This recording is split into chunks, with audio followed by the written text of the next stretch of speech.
বন্ধুরা, আমি বিশ্বাস করি আমি একদিন সফল হব আর তোমাদের ভালোবাসায় অনেক দূর এগিয়ে যেতে পারবো। তাই তোমরা সবাই আমাকে সাপোর্ট করবা, ভালোবাসা দিয়ে পাশে থাকবে। তাই চ্যানেলটি সাবস্ক্রাইব করবা আর লাইক কমেন্ট শেয়ার করবে বেশি বেশি করে। তো কিছুদিন আগে আমার শ্বশুর বাজার থেকে বড় একটা রুই মাছ এনেছিল। তো সেই রুই মাছগুলোই ভাবলাম আজকে রান্না করি দুপুরে খাওয়ার জন্য। তো রুই মাছ যেহেতু বড় মাছ, তো সেই কারণে মাছগুলো ছোট ছোট করে পিস করে নিয়েছি যাতে এর ভেতরে মশলা যায়। তো মাছের টুকরা যদি ছোট করি তাহলে কিন্তু খেতেও অনেক ভালো লাগে, কারণ মাছের ভেতর মশলাগুলো যায়। তো এখানে মাছ ভাজার পর আমি পেঁয়াজ দিয়েছিলাম আর আদা বাটা দিয়েছিলাম। তো সেগুলো দিয়েই এখানে ভালোভাবে কষিয়ে নিয়েছিলাম। তারপর অল্প একটু হলুদ গুঁড়ো আর মরিচ গুঁড়ো দিয়ে দিয়েছিলাম।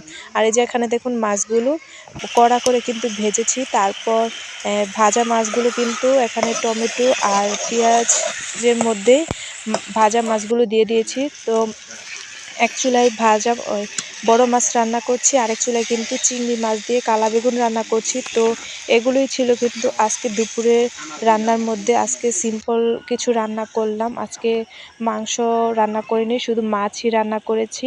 তো প্রতিদিন কিন্তু মাংস খেতে অনেক বিরক্ত লাগে।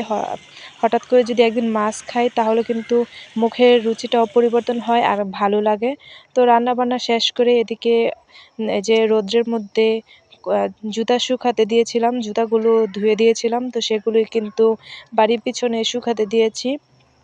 তো শীতকালে কিন্তু বিয়ের আয়োজন লেগেই থাকে। তো এক বিয়ে খাওয়ার পরে কিন্তু এখানে জুতাগুলো নোংরা হয়ে গিয়েছিলো, তো সেই কারণে জুতাগুলো ধুয়ে দিয়েছি। আর এই যে দেখেন গ্রামের পরিবেশ সত্যিই কিন্তু অনেক ভালো লাগার মতো। আর এখানে কিন্তু অনেকগুলো কাপড়ও ধুয়ে দিয়েছিলাম, তো কাপড়গুলো শুকিয়ে গেছে, তাই বাহিরে আসলাম নিতে। আর সন্ধ্যার দিকে আমার হাজব্যান্ড ভালোবেসে এই যে দেখেন চিজ চিপস নিয়ে আসছে। তো এই চিপসগুলো কিন্তু দেখে আমার হাসিও পেয়েছে। তো মাঝে মধ্যে এরকম হয়।